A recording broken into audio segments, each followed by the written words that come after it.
Gloria lil-Mulej. Nilqawkom eżiż aħwa Maltin u Għawġin għal sezzjoni oħra għal massaġġi oħra minn ġewwa l-kelma talla il-lejla ġewwa River of Love. Halleluja.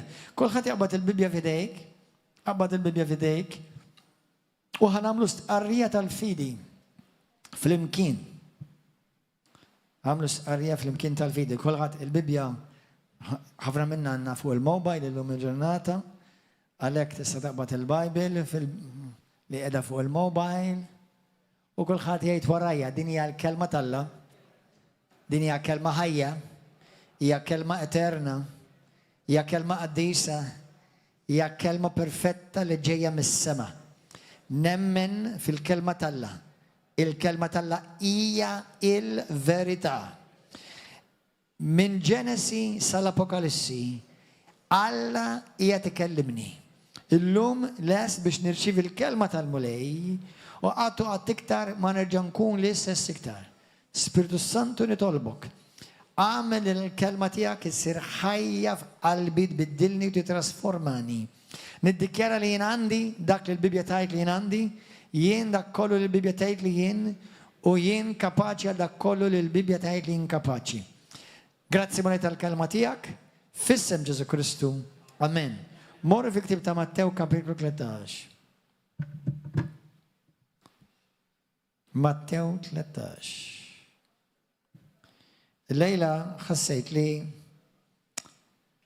kont qed titkellem ma' tfal illum fuq ċertu affarijiet x'għandha bżonn il-Knisja. U naħseb wara konferenza tal-Prophetic Conference li għadu kif kellna, naħseb tajjeb li nagħmlu daqsxejn recalibrating dak li jgħidulu bl-Ingliż, recalibrating, refocusing, ħalli biex aħna dejjem nibqgħu bl-għajnuna Alla safe. Ibqa' safe. Isimgħuni sewwa eżiż aħwa Maltin dawk kollha li intom midinaw preżenti fil-sala u dawk kollha tissegwu fuq YouTube jew Facebook. Li ħażommok safe f'kull ċirkostanza, f'kull staġun hija l-kelma talla. Mhux il-profezija, għalkemm tajjeb ikollok il-profezija. U xi kultant bħalma tgħid sew f'Timotju, f'żewġ postijiet diversi, il-kelma profetika ħatejnek ukoll fil-battalja tal-fidi, fit-taqbida tal-fidi tiegħek. Però fuq 30 sena Kristjaneżmu, kemm għamilkom iktar minn 20 sena fil-Mulej? Olli dek, ilek 20 sena fil-Mulej? Kemm għamilek? 20, ilkom 20 sena? Intom ilkom. Kemm għamilkom iktar 20 sena fil-Mulej? Inti? Kemm għamilkom ilkom 10 snin fil-Mulej? 10 snin. 10 snin. Halleluja. Isimgħuni. Jiena rċevejt ħafna profeziji fil-kelma tiegħi, fil-ħajja tiegħi. Infatti ċertu profeziji spiċċaw kulħadd jgħidha ikkonfermawli. Mhux gwidawni, ikkonfermawli. Ikkonfermawli ma dak li Alla kien diġà kien tkellimni f'qalbi.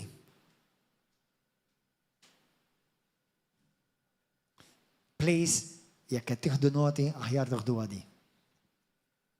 Il-profesiji fit-Testament il-ġdid qedtilkom fuq l-affarijiet profetiċi, fuq il-Ministeru Profetiku, hemm ħafna xi tajt. Aħna kellna 30, kellna 5 sessions. Bil-kemm ma ngħidlekx, we just scratched the surface. Ma ħanejdilkom punt importantissimu biex ma tiżvijax. U wara ma taħsibx li m'intix kandidat li potenzjalment tista' tiżvija. Tista' tkun apostlu, profeta, evangelist, raj pastor, għalliem, dottorat, bil-PhD, bil-ittri kollha tal-alfabet wara tista' tiżvija daqs kulħadd. U ħanejdlek minn fejn tibda tiżvija. Minn mindu il-mument li taqla għajnejk minn fuq il-kelma eterna talla, dak il-ħin bdejt tiżvija. U nista' ngħidlek, nies well-meaning.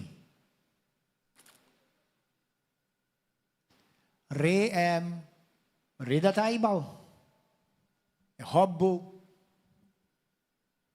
lil-mulej, lil-lum żvijaw, ma jixxirku mkien. Ma jaqdu mkien.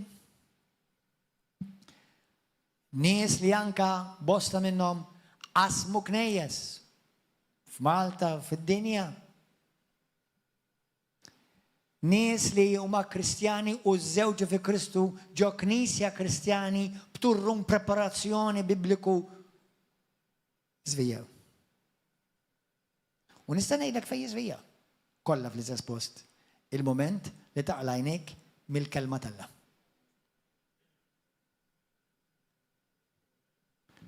U believe it or not, ħanajdlek, aħna knisja apostolika, knisja profetika, knisja evangelistika, knisja biblika, knisja kristjana, kulħadd jgħid, aħna apostoliċi, aħna profetiċi, aħna evangelistiċi, aħna bibliċi.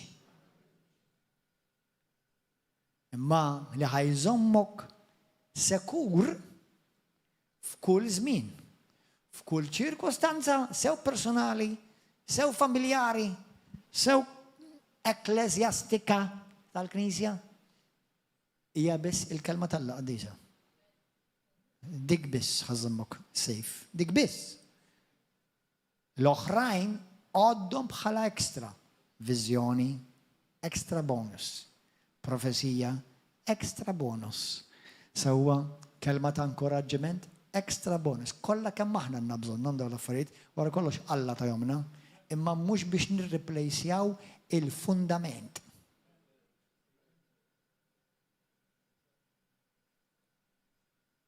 Meta int għandek nies Kristjani jħobbu l-Kristu, msejħa, midluka minn Alla, Alla jużhom u jiġġustifikaw ċertu aġir, tibda jtejt kif jista' jkun, mhux qed jara ċar dan. Mhijiex jinduna li timur kontra l-prinċipji tal-kelma, il-Bibbja ta' Alla.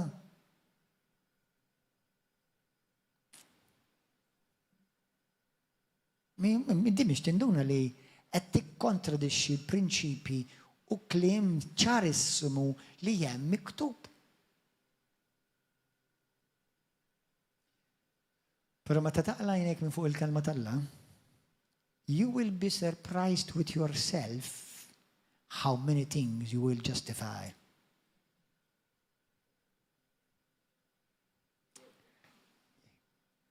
Tissorprendi li jekk innifsek kemm affarijiet tispiċċa tiġġustifika once li taqla' għajnejk minn fuq il-kelma tal-Alla. Għax imbagħad il-qalb tiġi mqarqa, żvijata. Plus li jkun hemm sitwazzjonijiet fejn il-qalb hija offenduta. U tgħix kemm jiġu ġustifikati ħmerijiet.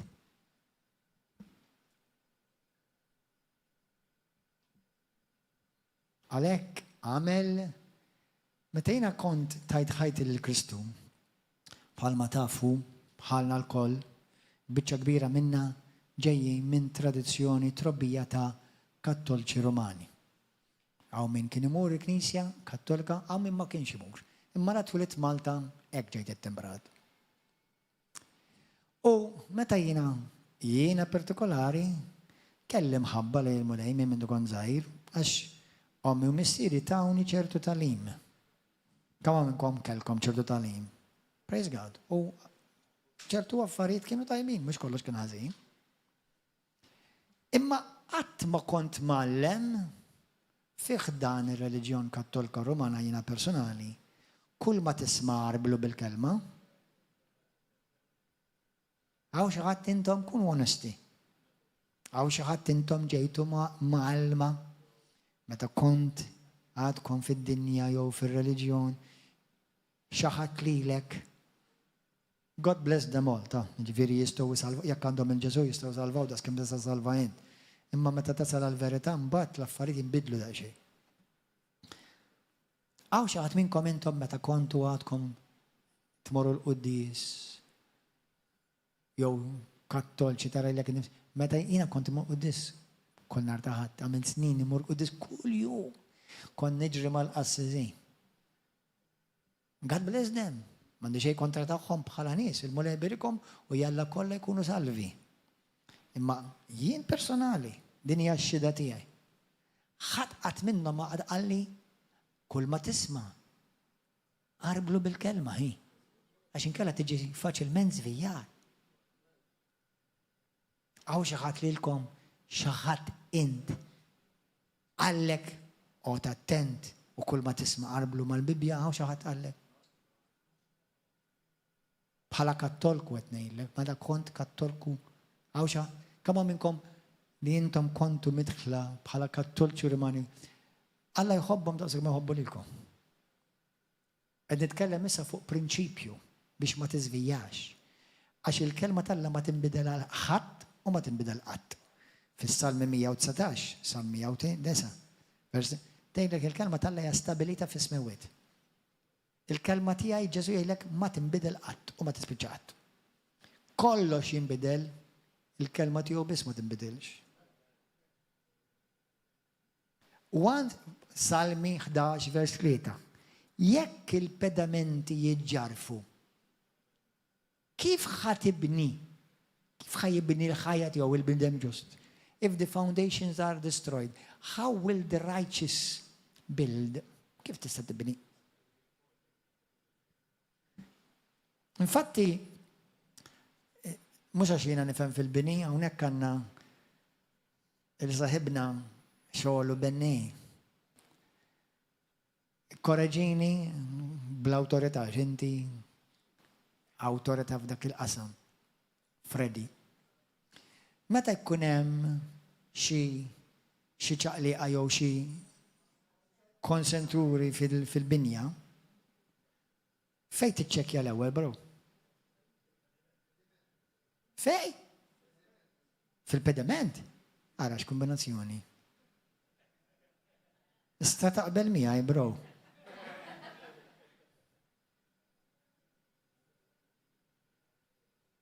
This is the Holy Spirit speaking now through this donkey. When something goes wrong with you, check your foundation.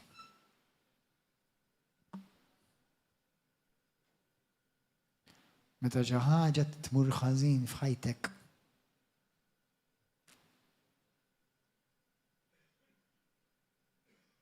il-mixja tiegħek mal-mulej suppost. Ir-relazzjonijiet tiegħek ma' dawk ta' madwarek, żewġek, martek, uliedek, ommok, missierek, ħuk. Dawk fil-knisja ta' madwarek, ta' taħtek u dawk ta' fuqek. Meta xi ħaġa tmur ħażin, lew iċċekkja l-pedament.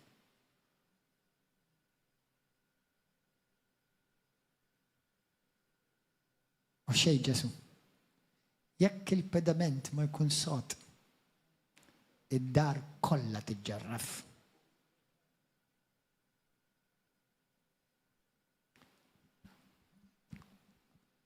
Kull deċiżjoni l-istess bħal siġra. Jekk inti trid is-siġra tagħmel frott tajjeb, tidduħdilha ħsieb l-eruq. Tnatfilha madwar l-eruq, tagħmilha xejdulu dak. It-tonka. Xejdulu? Inti tkellimni biċ-Ċiniżi jew illejla? Konka.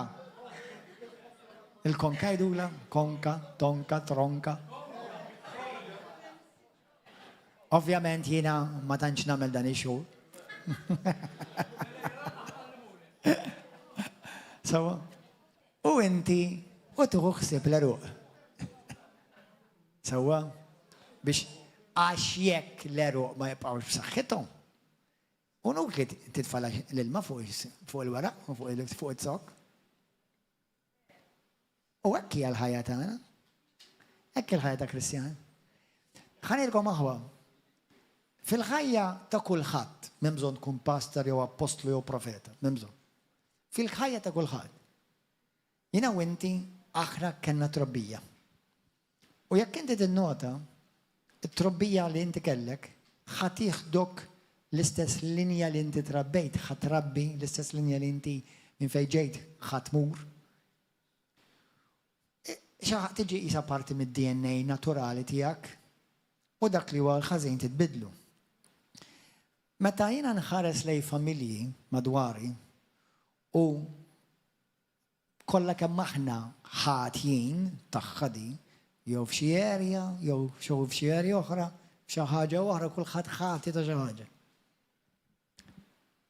Meta nara kif ċertu pereżempju għalkemm mhux bil-fors dejjem imma ħafna drabi hekk. Tifel jidaj. Għaliex jidaj it-tifel? Għax wis probabbli id-da semgħu miġigin. U ħafna drabi jekk mhux kważi dejjem semgħu minn missieru u jomu. Mela da jmur l-iskola, imur il-knisja, jiġi korreġut temporanjament, imma jerġa' jmur l-istess environment tad-da ta' ommu u miżier. Jekk ġuvni tifel għalkemm mhux bil-fors dejjem, għax hemm eċċezzjonijiet, jekk tifel ju ipejjeb, wis probabbli għax ommu missieru jpejpu, jew tifla. Isimgħu sew. Issa ma jfissirx it-tifel iwaħħal f'dembu ta' jew f'missieru, għax wara kollox kulħadd għandu l-libertà. Kulħadd għandu l-libertà tal-għażla. Jiena jekk missieri żbalja f'xi area, mhux bil-fors irrid niżbalja bħal missieri. Speċjalment jiena u inti li nsejħu Kristjani. Għax aħna għandna t-tagħlim. Di taħdem ukoll fid-dinja spiritwali. Mhux bil-forsa żbalja l-isqof, jiżbaljaw is-saċerdoti kollha jew jiżbaljaw il-ministeri kollha. Mhux bil-fors. Mhux bil-forsa jiżbalja l-passer, jiżbaljaw id-diakni. Mhux bil-fors. Żgur le. Sewwa, imma hemm prinċipju li meta inti tiżra l-ħażin, iċ-ċans ħajkun iktar li jikber il-ħażin. Diffiċli biex jikber il-tajjeb. Jekk ma jkunx miraklu li tibda xogħol ġdid. U dak jisseħ twilid minn ġdid. Meta titwiled minn ġdid, imbagħad tibda tażel ħajtek fi Kristu. U ħajtek fi Kristu ħassiba skont il-kelma tal-Alla. Ħafna minna aħna kollha kemm aħna. Sew jekkux naturali ta' saħħa. Sew jekkux mentali ħsibiet u modi kif taħseb. Sew mhux jekkux il-ħajja spiritwali tagħna, dak li aħna illum x'imkien żrajnih qabel. Għax għandna l-Kristu nistgħu nbidluh. Jista' jkun hemm tibdil. Jista' jkun hemm tibdil. Waħda mill-raġunijiet, waħda mill-konverzazzjonijiet li kellna jiena tfal jiena dawn il-ġimgħa hija għaliex il-tfal fit-testament il-qadim narawhom jispiċċaw ibatu il-kastik ma' missirijiet u ommu. Dak il-prinċipju illum huwa naqa' differenti fit-testament il-ġdid. Imma ħanejdlek. Jekk inti tara l xi ħadd li missier jew om, waħda tmur fid-drogi, li ieħor jinnaf jisraq. Iċ-ċans huwa li tfal ħajsegwu u anke jekk mhux bil-forsi segwu, imma ħajbatu l-konsegwenzi tal-għażliet tal-omm u tal-missier. Issa fil-ktib ta' Eżekjel u anke fit-testament il-ġdid, tgħidlek li llum il-ġurnata jiena u inti ma nħallsux għadnu bit tal-missier u tal-omm, però imbagħtu l-konsegwenzi. Il-konsegwenzi ta' x'tagħmel int u anke x'għamlu qablek. Hemm dak li jsejħu ġenerazzjonali li tista' tkissirhom, imma billi kissirtu ma jfissirx mhux ħajbqgħu jiġru warajk. Meta x-xitan keċċieħ minn ġismek ma jfissirx li talaq minn ħajtek. Remember, he calls you home. You made him homeless. Mela jekk kien hemm saħta ta' droga, u inti bil-qawwa ta' Kristus kistir ta' droga, ħadd innota li ħajġi żmien dik id-droga terġa' qed nimmissjak, bro.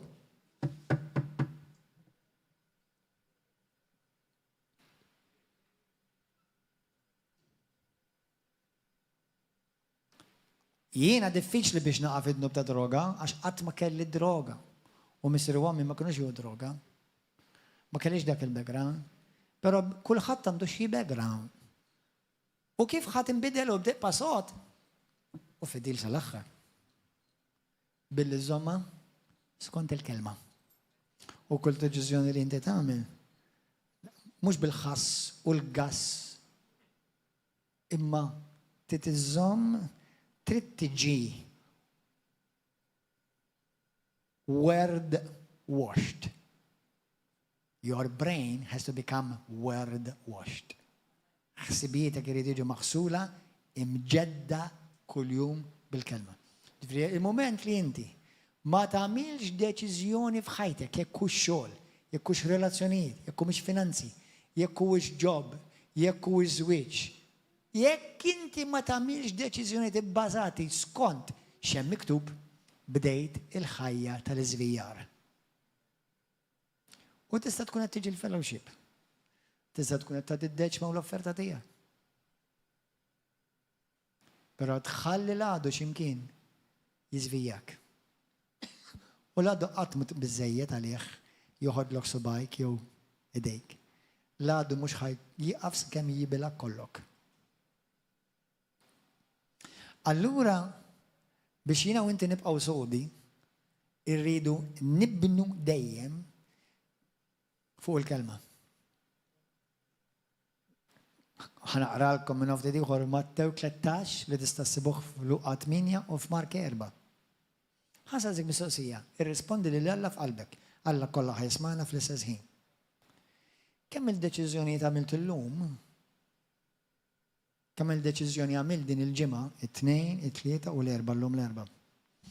F'daw it-tliet ijiem, kemm il-deċiżjoni għamilt li marru kontra il-prinċipju ta' xemm miktub? Tirrispondix lili? Rispondi lek innifsek biss. Fejn jidħol relazzjoni, fejn jidħol deċiżjonijiet, fejn jidħol il-ħajja tiegħek spiritwali. Għalkemm kollox huwa spiritwali, ma tistax xejn tara di spiritwali u di tad-dinja. Kollox huwa tal-mulej. Sawa? Kemm f'daw il-tliet ijiem? Irrispondi lek innifsek biss. Fejn inti għamil deċiżjonijiet, għażliet, aġixxejt b'ċertu mod. Tkellimt b'ċertu mod. Ħsibt b'ċertu mod. Li meta inti tpoġġi daqsxejn bil-qiegħda ġewwa u tarbel lilek innifsek tgħid hawnhekk jiena mort kontra l-kelma.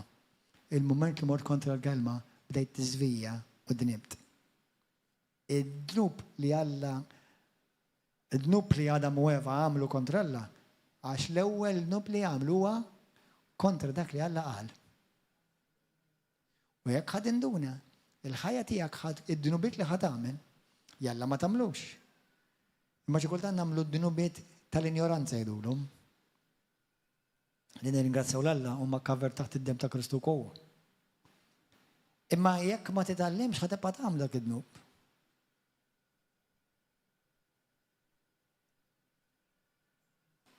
U id-demoni ma jgħid imma miskina dik ma tafx ta' ħalli jara. Id-demoni mhux ħajtara dak imma dak għax m'għadu ma tallimx. Dak xala bibu minnek li tallimtu ma tallimx. Dak ħaj jipprova juża kull opportunità fejn int dajjef. U għalhekk l-iskrittura tgħid ħossejja 4-6 il-poplu tiegħi jiġġarraf minnu qasta għarfien ta' xiex tal-kelma. Għaw xi ħadd għamel xi deċiżjoni, għażla, ġir, kliem, ħsibit li innotaj daw it-3 jiem biss. Mort kontra l-kelma holiday. M'għandekx għalfejn tisqardu bekk miegħi. Għaw xi ħadd? 4 biss, isa, praise the Lord, hallelujah. This is a strong church, this is perfect church. Għaw xi ħadd 3 biss, 4? Għana, kunu onesti. Għax jekk ma tollux idejkom kollha għadkom familtu l-ewwel dnub issa stess tal-gideb.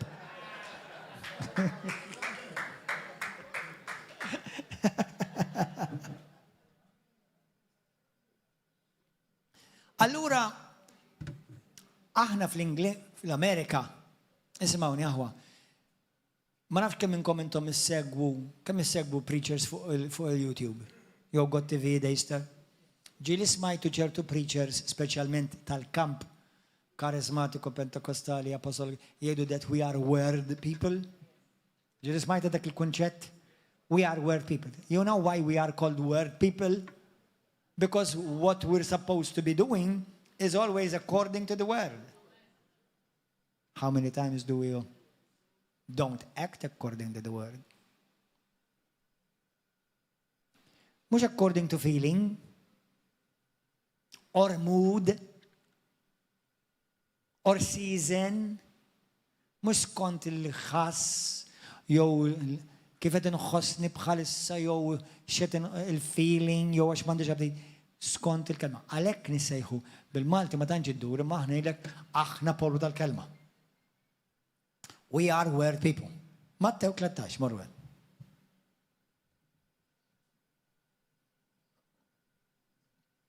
Vers 4. Darba wieħed bidwi għalilhom Ġesu ħareġ jizra. Huwa u jizra xi żerrijat waqgħu mal-modija. Ġew la safar u naqruhom kollha. Oħrajn waqgħu fart kollha blat. Fejn ma kienx hemm wisq ħamrija u malajr nibtu għax il-ħamrija ma kienx fonda.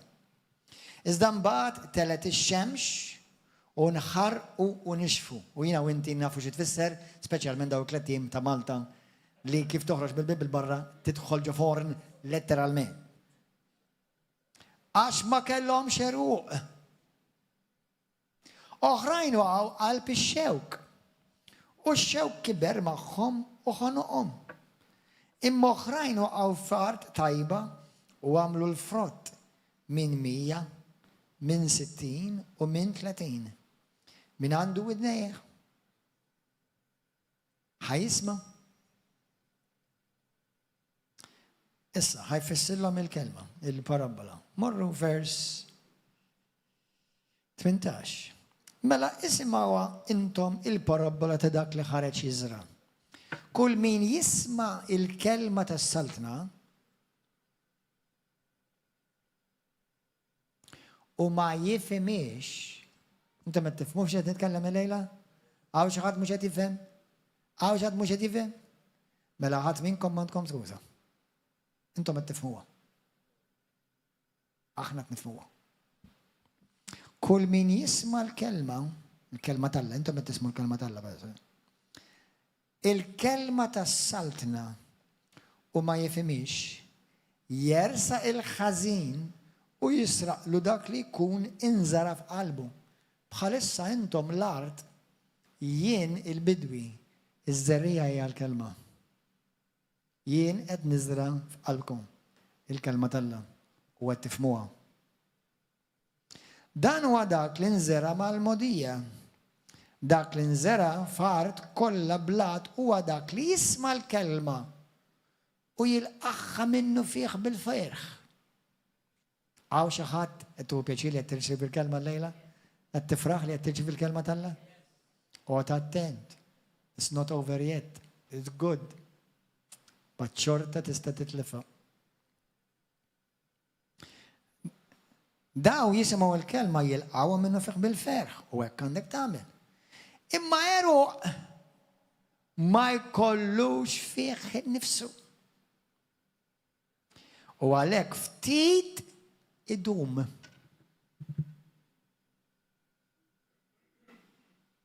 Ftit idum. Taf kemm ġew nies River of Love? li nistgħu nibnew il-Stadium ta' Malta għal 3 darbi.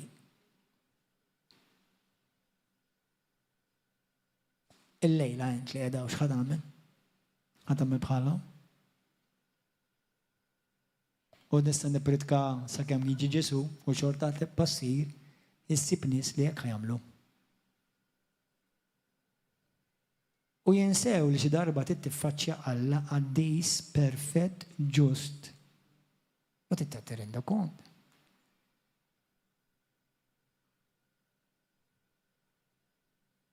U mhux kollox jgħaddi mal-mulej.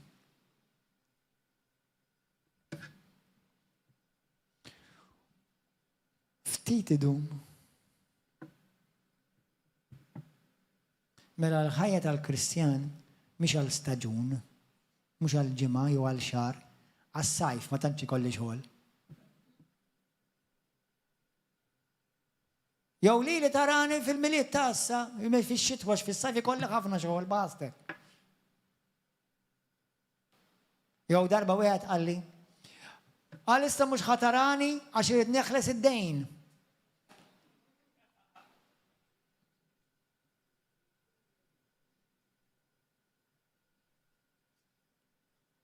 Infatti sparixxa. Naħseb għadu jħalles id-dejn. U qed ngħidlek dal-kliem ta' xi 10 snin ilu. U naf li riċenti smajt fuqu u middera id-dejn żdiedlu. Speċjalment quddiem Alla għax kien mimli valenu.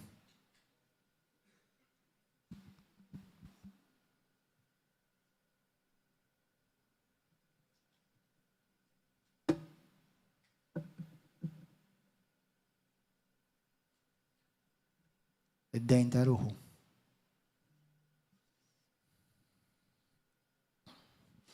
Imma eruq ma jkollux fih innifsu u għalhekk ftit idum. Imbagħad jiġi fuq l-għawġ. Għawġ wid minnkom kellkom xi naqra għawġ jiġi fuqkom.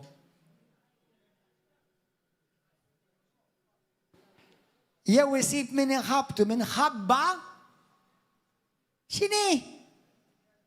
Iħabtu minħabba l-kelma.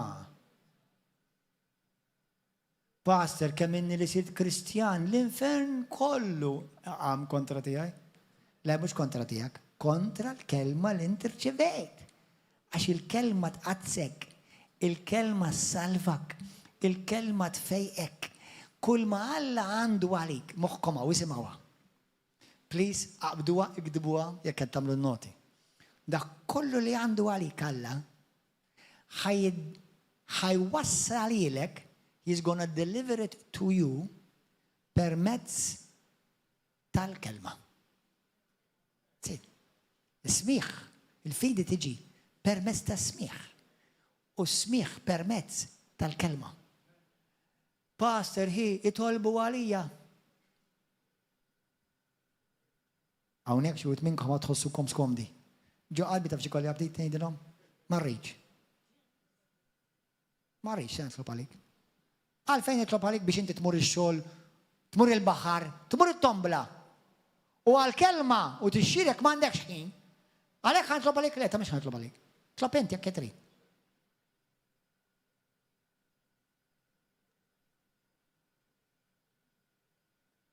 Kif jitkellem dan?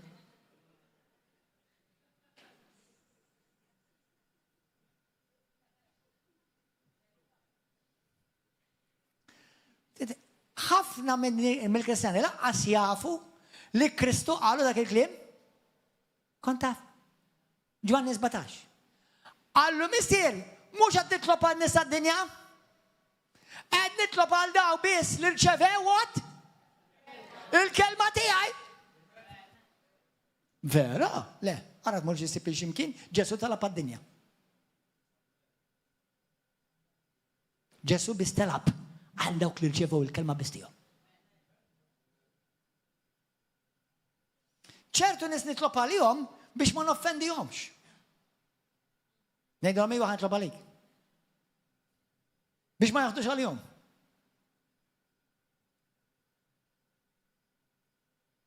Issa mhux jekk inti ta' Kristu u inti naf li għaddej minn xi struggle bħal kulħadd, nitlob għalik mela le. Imma jekk inti naf li intażżin, ma trix taf, u ilu jiġru għalik għal-mulej snin, u għax-xogħol issib il-ħin, għat-tombla issib il-ħin, biex mur il-parti issib il-ħin, mur il-disko issib il-ħin, kollax issib il-ħin, basta biex tilli milli tiġi tisma' l-kelma tal-Alla u tixxielek u tfaħħar l-Alla li xi darba tiddi dar quddiem.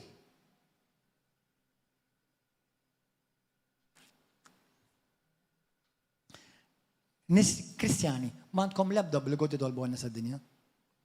Għal-ħutek jitlob li huma miegħek, li jimxu miegħek, li jimxu jixxirku fix-xirka fil-ġimgħa tal-qaddisin.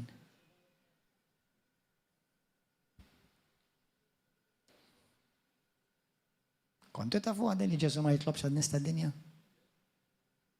Ġwanni 17 jgħidilhom hekk. Ma mhux qed nitlob għad-nies tad-dinja, għal daw qed nitlob ma' missier. Mbagħad jgħidilhom qaddishom. Jiġifieri ejnhom ikunu mwarba għalik. U warrabhom għalik u tagħmilhom distinti mill-kumplament tad-dinja billi jkunu nies tal-kelma. Qaddishom permezz tal-verità. Il-verità, il-kelma tiegħek hija il-verità. Ġwanni 17. Kemm minnkom ma kontux tafu li Ġesu ma jitlobx għad-dinja? Mal-idej. Ma kontux tafu għadu idej. Kemm minnkom kontu tafu? Kemm minnkom ma jimpurtakomx ma għala bibkom jekk tafux jew ma tafux? Kif jitkellem donaw? Il-ħajja qalbi, it's life. This is life. This is reality. Welcome to Christianity. The one that you didn't know about because you never read the Bible.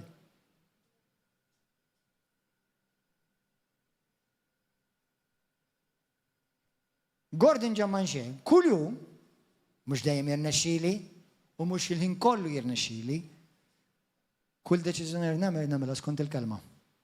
Fejn jidħol relazzjoni, fejn jidħol il-familja, fejn jidħol il-finanzi, fejn jidħol il-ħass u l-gass u l-plus.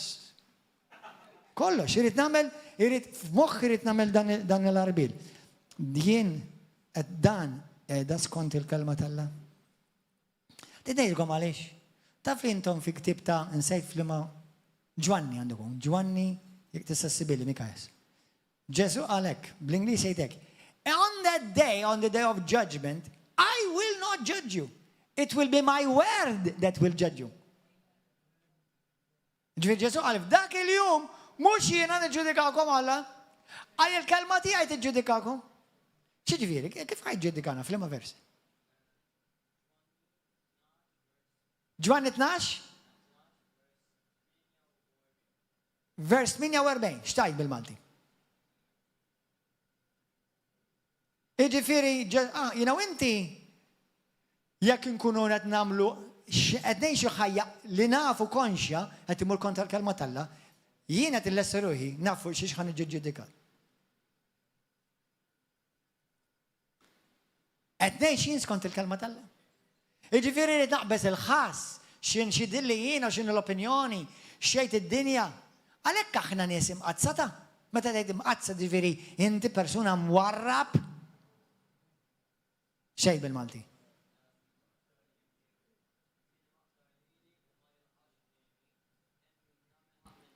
Mela hemm min jagħmel ħaq minnu. Il-kelma li jiena qed tkuni li tagħmel ħaq minnu fl-aħħar jum. Ġwanni 12, 48.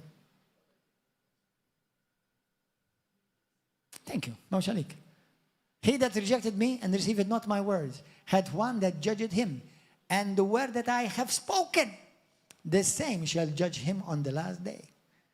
Alla pratikament qed jgħidilna ħadkunu tafu għad kif ħaddu ġudikati Kristjani.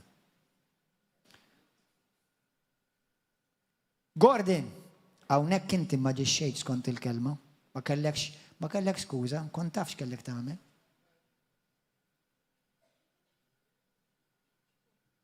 Trid taħfer. Kont taf li kellek tittaħfer? Kont taf li tirrikonċilja?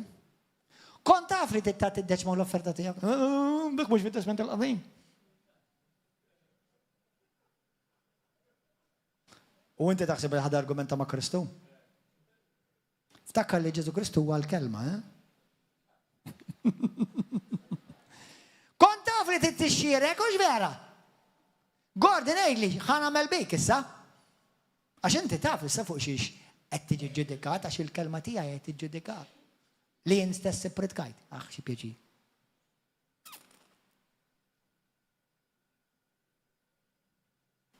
U mhux Gordon biss, Miss Mariolina, int, Susanna,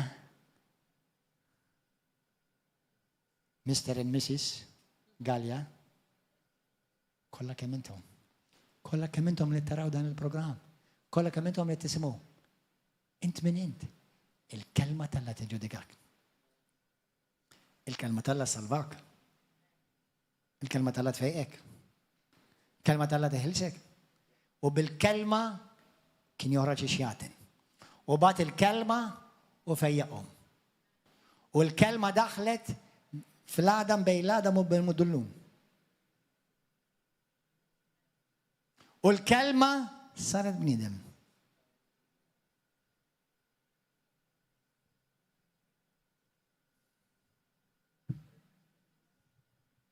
ħanalqu dal-waqt. Mela, vers 20, imma eru ma jkollhomx fih nifshom u għalhekk ftit idhom mbagħad jiġu fuq l-awġ. Bħalma jiġi fuq kulħadd. Jew issib minn ħabtu minħabba l-kelba u ma jitfixkel. Mela l-awġ ġej, problemi ġejja, l-isfidi ġejjin, il-problemi ġejjin, ħint ħadd timxi mal-kelma. Ma nħossix. Imkien ma qallek titħossa, trid taġixxi fuqha. Dak huwa il-bniedem li jimxi bil-fidi.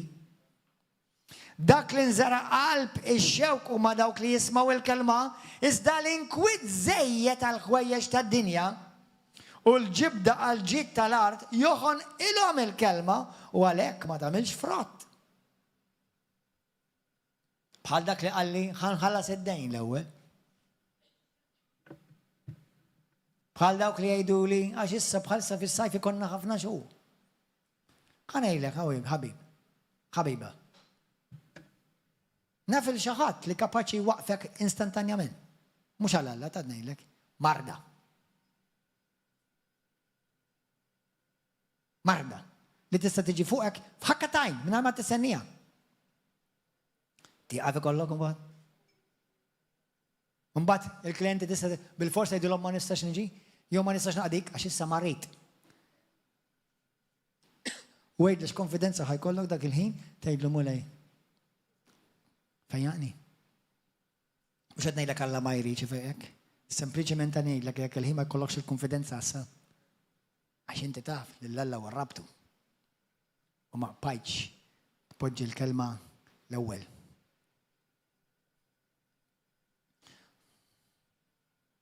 U Alla jrid ifejqek għax Alla huwa ħanin u jħobbok b'imħabba tal-għaġeb. Ma l-fejt titgħaddi minn hekk. Għalfejn titħallilek innifsek tesperjenza hekk. Dak imbagħad li nżara far tajba ma' dawk li jisimgħu l-kelma. Jifhmuha. Kemm minnkom qed tifhmuha l-kelma u lidek. Mela hawnhekk qed jitkellem mar-River of Love. Taraw kif River of Love imsemma f'River of Love fil-Bibbja? Halleluja. U tassew daw in-nies jagħmlu l-frott. U hemm minnhom li jagħmlu 100%. Nies li dak li nsejħilhom jiena sold out for Jesus. Mhux pastors ta' Kristjan. Sold out. U allura biex inkun Kristjan toqgħod niġi l-fellowship bil-fors. Sa nifsi. Inti tista' jkollok il-familja imma qatt ma tinġabar mal-familja. X'familja hi? Bil-forsi noqgħod naqra l-Bibbja biex inkun Kristjan. Inti taħseb li ħatgħixek ma tikollx. Meta Ġesu jgħidlek il-bniedem mhux biss bil-kelma u bil-ħobs u bil-ma biss jgħix imma b'kull kelma li toħroġ minn fam Alla. Mhux qed ngħidlek għax xirka biss u għax tiġi l-fellowship biss, dak huwa kmand, mhux suġġeriment, dak huwa kmand. Imma titkellem għal kollox, f'kollox. F'kollox tidħol jien irid ngħix skont il-kelma. Ħalli mbagħad I can be truly called a man of the word. Word people. Word people. Mux ngħidlek għax aħna perfetti maħniex ħadd mhu perfett, Kristu biss perfett. Imma l-menu inti konxjament qed tagħmel deċiżjonijiet. Għax jekk qed tagħmel deċiżjonijiet, aġir, ħsibijiet, pjanijiet li jibbażaw fuq il-kelma u f'kollox hemm fil-Bibbja, x'tista' tagħmel fil-business, kif tkabbar business kont il-kelma? Kif tibni dar letteralment fuq il-kelma? Sewwa, kif tagħmel karriera tista' tibbaża fuq il-kelma? Kollox hemm fil-Bibbja. L-erf talla kollu miktub fiha. Kif trabbi familja, kif tagħmel żwieġ, kollox hemm miktub fil-kelma. Kif trabbi lil uliedek, kollox hemm miktub fil-kelma. Kif tilbes, kollox hemm miktub fil-kelma. Kif titkellem, kif ikun kliemek, kollox hemm miktub fuq il-kelma. Hemm xejn li ma jsir, imma fil-Bibbja ma tikkavarjajiex. Kollox il-prinċipji kollha jeżistu fil-kelma talla. Halleluja. Lessin tolbu? Gloria al-Mulej. Amen. Kulħadd uqbel bifa. Jekk ħadd ma ħa xejn, jien appredkajt li nnifsi. Kull prit kan nagħmel għalija infatti. U jiena nsir iktar kontabbli għal dak li appredkajt jien stess. Imma ma taħsbux li intom inqas inkontabbli minni, ta? Għax intom kollha xedtu l-lejla li smajtuha u fimtuha. Mela x'iridu nagħmlu? Li kull deċiżjoni rrid nagħmel jiena, number one, ħalli ma nagħti spazju lil għadu. Ma nagħti spazju. Meta nara nies jiena li nies vera jimxu mal-kelma talla. Tafx nara nies? Nies mimlin bil-paċi talla. Mhux m'għandhomx battalji, imma li jelbuhom il-battalji. Il-battalji ma jkissruhomx, il-battalji peress li jisabu s-sot issa. X-xitan jiġi, imma ma jirnexxilux. L-ebda darba msawra kontra tiegħek, ħadkun imsawra, imma x'int iffundat fuq il-kelma talla, l-ebda pjantali u skema talla ma tirnexxi. Jekk tgħaddi minn test ta' saħħa, għax inti mimli bil-kelma, dak ħataddih dak it-test, ħatoħroġ infejjaq u mfejqa. Jien għandi proverbju nħobb ngħidlek. Imla jek nifsek bil-kelma talla, ħalli meta l-ħajja tiskwizjak, Alla jitkellem minn fommu. Amen aħwa? Fil-ktib tas-Salmi, kmin sejs bal 1-2-9, tgħid Alla olla l-kelma tiegħu saħan sitra fuq ismu stess. Infatti nista' nifhmu. Għaliex? X'jekk inti l-kelma tiegħek ma tiswa xejn, int ma tiswa xejn. Anka aħna bil-Malti, x'ngħidu bil-Malti? Dak huwa raġel ta' kelma jekk qalilek dak daqshekk, dak kontratt. Jekk dak raġel ta' kelma dak daqshekk dak kontratt. Jekk qalek ħajjiġi. Jekk għartlek ħatamilha dik mara ta' kelma, dik ħatamilha dik. Mela jekk għallek jien ħanamel xi ħaġa u ma jagħmelix. Id-demonju kollu kull dritt jippunta subeħ lej jgħidlu int għeddieb, ma żammejx il-kelma tiegħek. Ma mhux ħajkollu attak ċans. Amen? U jekk kiena u inti f'Mattew 7 ma rajniex ma tafuha l-istorja, Ġesu x'jgħid? Il-bniedem għaqli huwa dak li sema l-kelma u għaġi xafuqu. Ikun imxebbaħ ma dak ir-raġel li mar u benadaru fuq il-blat. U ġew il-problemi, u ġew il-gwerer, u ġew il-mart, u ġew l-sfidi, u ġew il-tradiment, u ġew l-akkużi folozz. Imma l-dar baqgħet soda. L-għadu rrid jarak tiġġarraf. Radu beda stenna ħarak meta ħataqa. U minn flok waqajt, minn flok dar, issa bnejt skyscraper. Halleluja! Gloria għal mulej. Gordon John Manchè huwa mibni fuq il-kelma tal-Alla u xejn u qatt u xejn ebda ħaġa miħadd ġarrafni fl-isem glorjuż ta' Ġesu Kristu jista' tiġi l-problemi, jistgħu jiġu l-isfidi, imma jien iffundat fuq il-kelma qaddisa ta' Alla. Halleluja!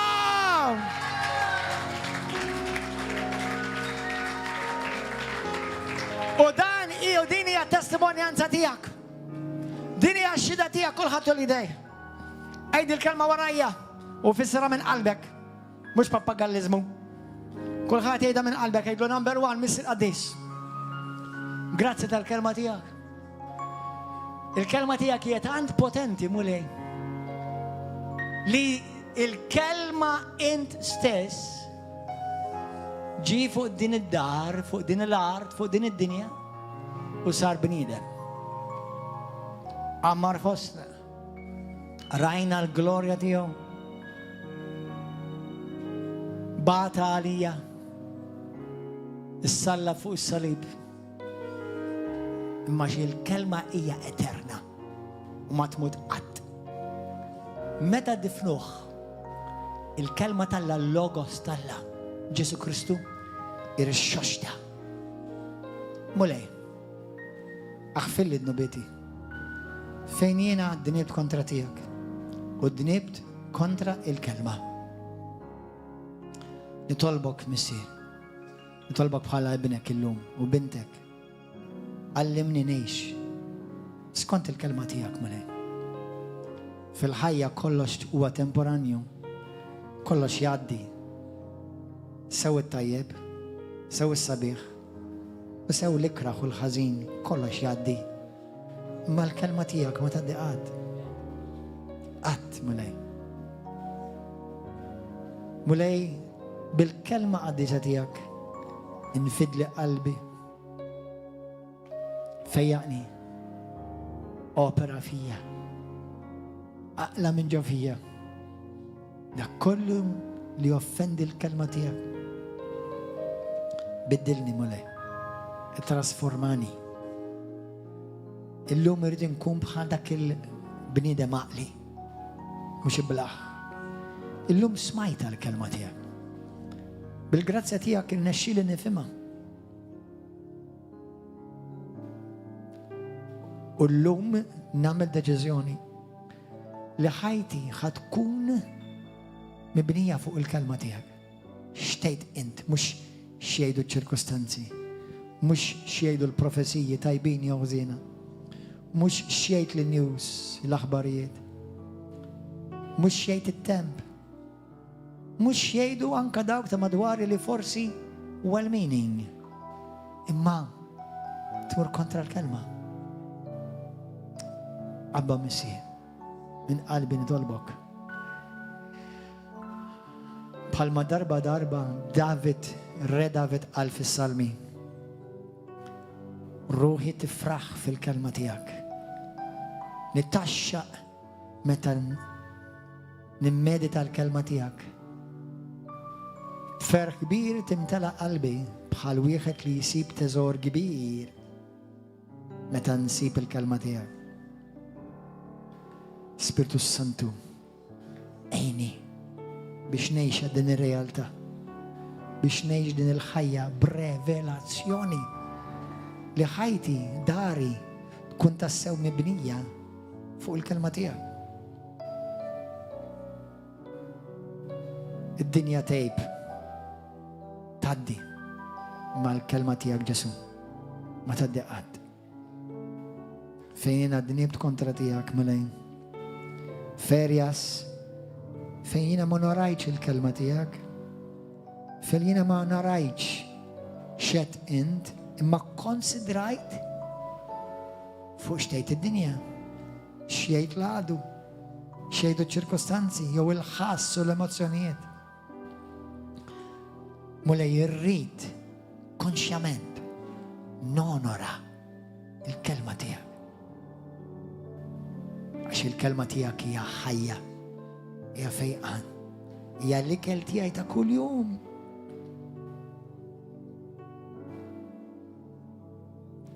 Għatini l-ġuħ għal-kelma qaddisa tiegħek Mulej. Aħsilni bl-ilma tal-kelma tiegħek. Aħsilni bid-dem prezzjuż tiegħek. Invadili qalbi issa stess.